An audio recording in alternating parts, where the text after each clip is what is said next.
Imagine this: a mountain, a crowd, and a showdown. This wasn't just any contest. This was a test to prove who the true God was. On one side stood Elijah, a lone prophet of the God of Israel. On the other, 450 prophets of Baal, one of the false gods the people had turned to. The people of Israel were stuck, wavering between two opinions. So Elijah spoke up. "How long will you waver? If the Lord is God, follow him. If Baal is God, follow him." The challenge was clear. Here's how it worked: 2 altars, 2 sacrifices, but no one would light a fire. Instead, each side would call on their God to send fire from the sky. The God who answered would prove to be the real deal. The prophets of Baal went first. They shouted, they danced, they called out to Baal all morning long, "Baal, answer us." But nothing happened. Not a sound, not a spark.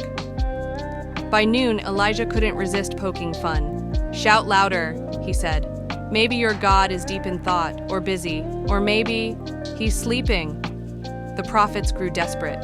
They shouted louder. They even hurt themselves, hoping their blood would get Baal's attention. But still, silence. Then it was Elijah's turn. He rebuilt the altar of the Lord with 12 stones, symbolizing the 12 tribes of Israel. He placed the sacrifice on the wood, but he didn't stop there. Elijah had water poured over the altar, once, twice, 3 times. Water soaked the wood, the sacrifice, even filled a trench around the altar. Fire seemed impossible now, but Elijah wasn't worried. He prayed simply and sincerely.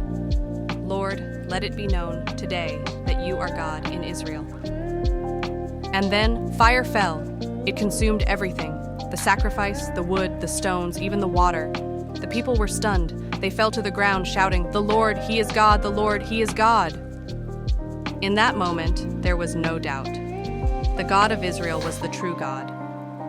Elijah's faith and boldness revealed a powerful truth.